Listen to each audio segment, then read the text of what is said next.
나는 아주 작은 동물도 무서워해서 지금껏 한 번도 반려동물을 키워본 적이 없다. 새끼 강아지나 고양이를 보면 너무 귀여워서 꼭 안아주고 싶지만 실제로는 털끝 하나 만지지 못한다. 가까이 다가설 수 없어도 좋아할 수는 있다. 손끝 하나 닿지 못해도 마음은 닿을 수 있다고 생각한다. 아무것도 못 쳐서 미안하네. 고양이가 괜찮다는 듯이 야옹 하고 울었다. 나는 고양이의 모습이 완전히 사라질 때까지 엄마의 등 뒤에서 손을 흔들어 주었다. 시험 잘 쳤는지 왜 안 물어봐? 숲의 반환점을 들면서 엄마에게 물었다. 잘 쳤겠지. 열심히 했잖아. 엄마가 별로 궁금하지 않다는 듯이 말했다. 못 쳤는데? 열심히 했으니까 괜찮아. 엄마는 예전부터 내 성적에 크게 관여하지 않았다. 아무래도 머리가 나쁜 것 같아. 생산자 앞에서 제품 탓을 하다니 너무한 거 아니야? 엄마가 내 귀를 살짝 잡아당겼다. 이 성적으로는 좋은 대학 못 가. 원래 좋은 대학에 가는 사람보다 못 가는 사람이 훨씬 많아. 왜 나는 못 가는 사람일까? 난 내가 숲길의 가장자리를 따라 세워진 가로등에 불이 켜졌다. 나는 내가 좀 심심해 엄마. 심심하다니? 그냥 너무 평범하니까. 그게 좋은 거야. 이름이라도 좀 특이하게 지어주지 그랬어. 나는 괜히 이름 탓을 했다. 할아버지가 유명한 철학관에 가서 지어오셨다는 너무나도 평범한 내 이름. 어디 보자. 성인이시니까 이렇게 귀여운 아기가 내 딸이라니. 아니면 이토록 사랑스러운 아기가 내 딸이라니. 어떤 게 더 좋아? 됐어. 재미없어. 나는 얼굴을 잔뜩 찌푸렸다. 네가 엄마 나이쯤 되면 알게 될 거야. 세상에서 가장 어려운 것 중 하나가 약간 심심할 정도로 평범한 인생이라는 거. 말도 안 돼. 20년 뒤에 얘기하자고요? 엄마가 빙그레 웃으며 내 어깨를 툭툭 두드렸다.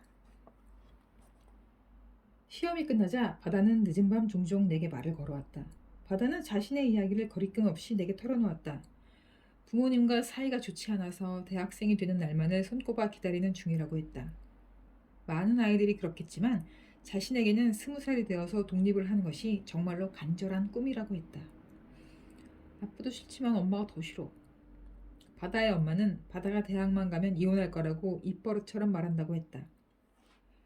바다의 엄마는 잘 알려지지 않은 영화 배우였는데 첫 번째 영화가 끝나자마자 바다가 생겨서 본인의 의지와는 상관없이 은퇴할 수밖에 없었다고 한다. 바다의 엄마는 기분이 울적해질 때마다 바다를 원망했고 의사인 아빠는 그런 엄마를 무시했다.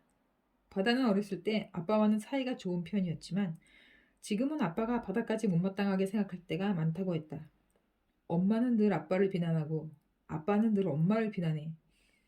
그런데 말이야, 가만히 들어보면 두 사람의 비난 속에 내가 있어. 그게 무슨 말이야? 예를 들면 이런 거야. 우리 아빠는 엄마의 예민하고 신경질적인 면을 싫어하거든. 그런데 내가 엄마를 닮아서 예민해. 그리고 우리 엄만 아빠의 무뚝뚝하고 독단적인 모습에 치를 떠는데 나도 좀 그런 편이거든. 난 감정을 드러내는 게 어려워. 내가 입을 꾹 다문 채 엄마를 쳐다보면 우리 엄마는 진저리를 쳐.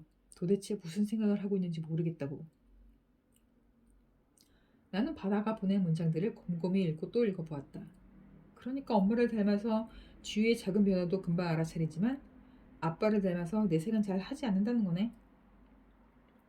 바다는 잠시 말이 없었다. 주제 넘은 말을 한 걸까? 고민되기 시작할 즈음 바다가 다시 메시지를 보냈다. 그렇게 말하니까 아주 멋진 사람처럼 들리는데 전혀 그렇지 않아. 나에 대한 다른 사람들의 감정이나 생각 같은 거 알고 싶지 않은데도 저절로 알게 되거든. 피곤하고 힘들어. 그래서 그냥 전부 다 모른 척 하는 거야. 아무것도 모르고 아무 일도 없었던 것처럼. 바다는 자신의 방식이 잘못됐다고 생각하는 것 같았다. 그러나 내 생각은 조금 다르다. 네가 다치지 않으려면 네 의지와 상관없이 너한테 흘러들어온 것들은 그렇게 다시 흘려보내는 게 맞는지도 몰라. 고이지 않고 넘치지 않게. 너는 바다잖아. 아주 차갑고 무심한 바다지. 아주 깊고 고요한 바다이기도 하고. 고요한 바다. 내가 써놓은 고요란 단어를 가만히 바라보았는데 바다가 핑크빛 노을이 번진 바다 사진 한 장을 내게 보내주었다. 내가 좋아하는 사진인데 네 말 들으니까 생각났어. 너랑 이야기하면 기분이 좋아져. 오늘 아침부터 지금까지 한마디도 안 했는데. 그게 가능해? 응. 이틀씩 사흘씩 안 한 적도 있는걸? 네가 하고 싶지 않아서 안 하는 거야? 그런 것도 있고 굳이 말을 건네는 사람이 없기도 하고 내가 왕따인 거 들켜버렸네? 채팅창 속의 바다와 현실의 바다 사이에는 약간의 거리가 있는 것 같았다. 바다는 누군가와 가까워지는 것이 무섭다고 했다. 바다에게 가까워진다는 건 언젠가는 멀어진다는 의미였다. 초등학교 시절 바다의 책상에 나쁜 말이 잔뜩 적힌 적이 있었는데 범인을 잡고 보니 바다와 가장 친했던 친구였다고 한다. 눈물만 뚝뚝 흘리고 있던 바다를 대신에 낙서를 깨끗이 지워주었던 친구였다. 그 뒤로 바다는 자신을 지킬 단단한 벽을 세웠다. 이제는 누가 자신에게 약간의 관심만 보여도 눈앞이 아찔해지는 기분이라고 했다. 교실에서 하루 종일 말없이 앉아있을 바다를 상상해 보았다. 나는 얼굴도 모르는 이 아이가 이우연처럼 느껴지기도 했고 고요처럼 느껴지기도 했다. 외롭진 않아? 웃고 나서야 알았다. 고요의 뒷모습을 바라볼 때마다 이우연의 옆 얼굴을 바라볼 때마다 왠지 모르게 마음이 쓰이던 이유를. 외로운 건 참을만 해. 근데 재미가 없어. 생략된 주어가 무엇인지 말하지 않아도 알 것 같았다. 나는 내가 재미없는데. 나는 잔뜩 풀이 죽은 표정의 이모티콘을 보냈다. 나는 엄청 재미있는데 네가?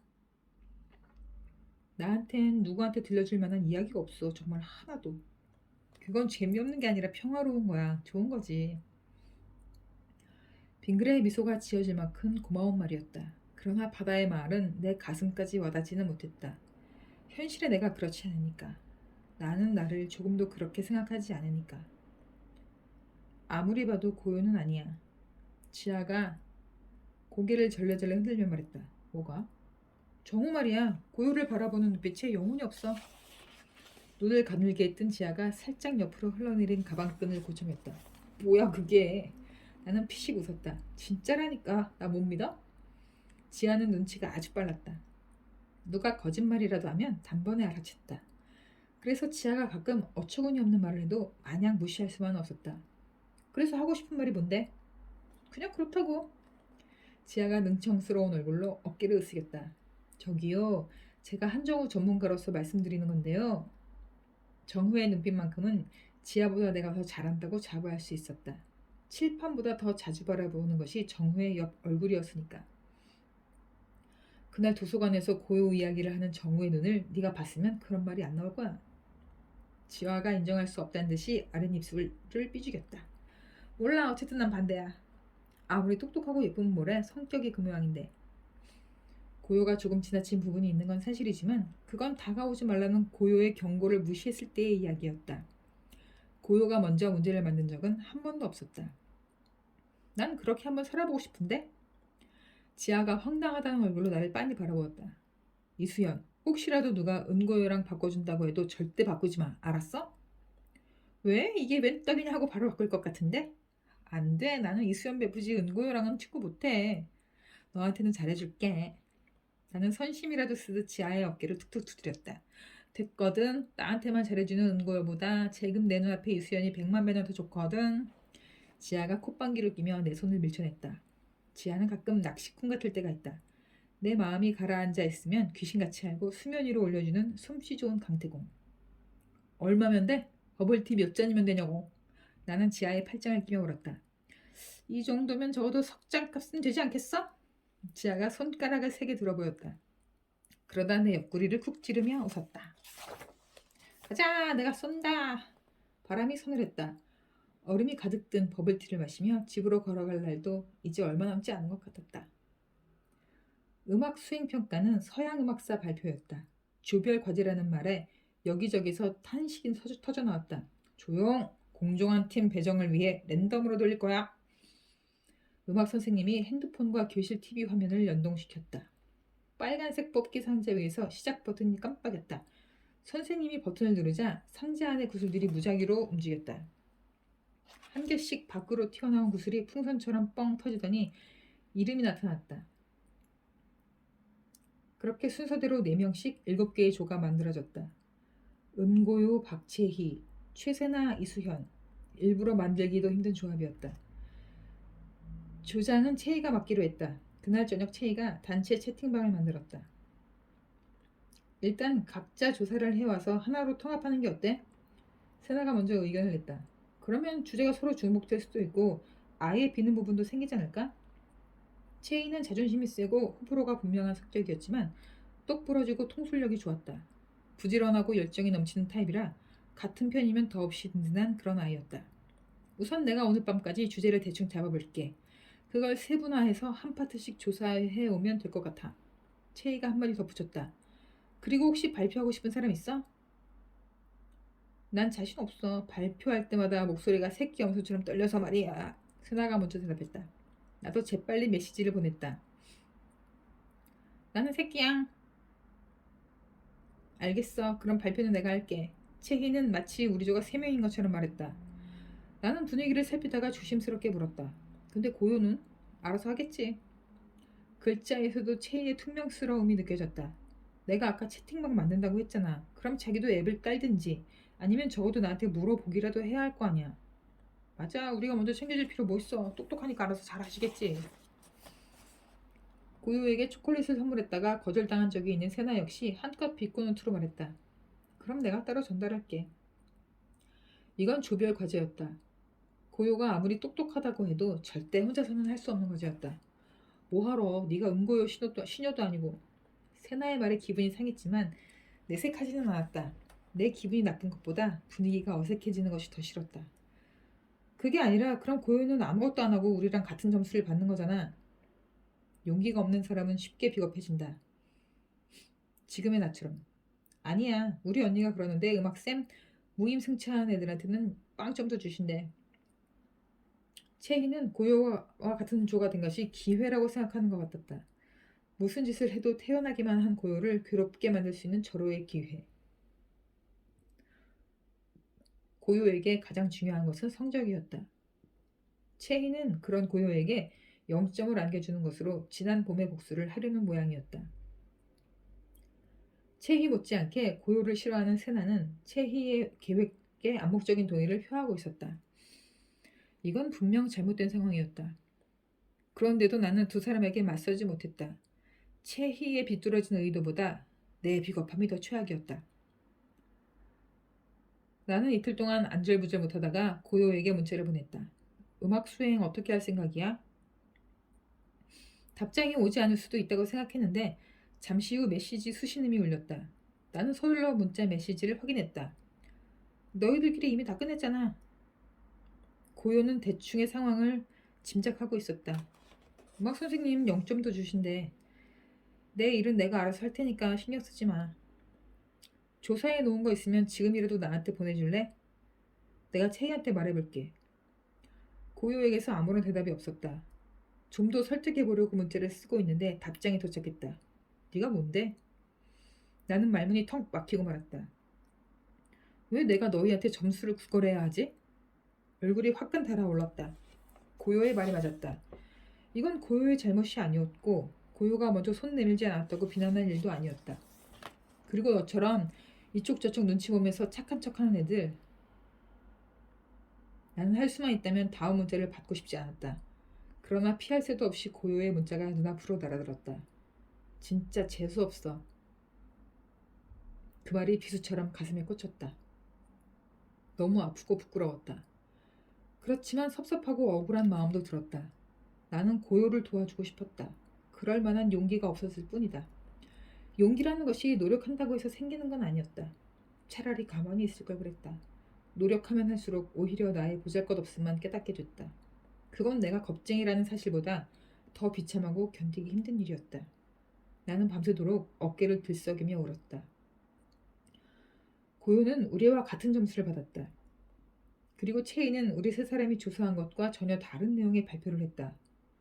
우리가 한 것보다 훨씬 더 완벽하게 정리된 자료를 덧붙여가면서 어떻게 된 일이냐고 물었더니 발표 하루 전날 고요로부터 자료를 받았다고 했다. 어떤 것으로 발표할지는 네 마음대로 하라는 메시지와 함께. 고요는 오로지 자신의 힘으로 정정당당하게 본인의 몫을 가져갔다. 처음부터 내가 어줍지 않게 나설 일이 아니었다. 나는 왜 이 정도밖에 안 되는 것일까? 나는 내가 시시하다. 나는 내가 재미없다. 나는 내게 별로다. 나는 사실 내가 참 싫다.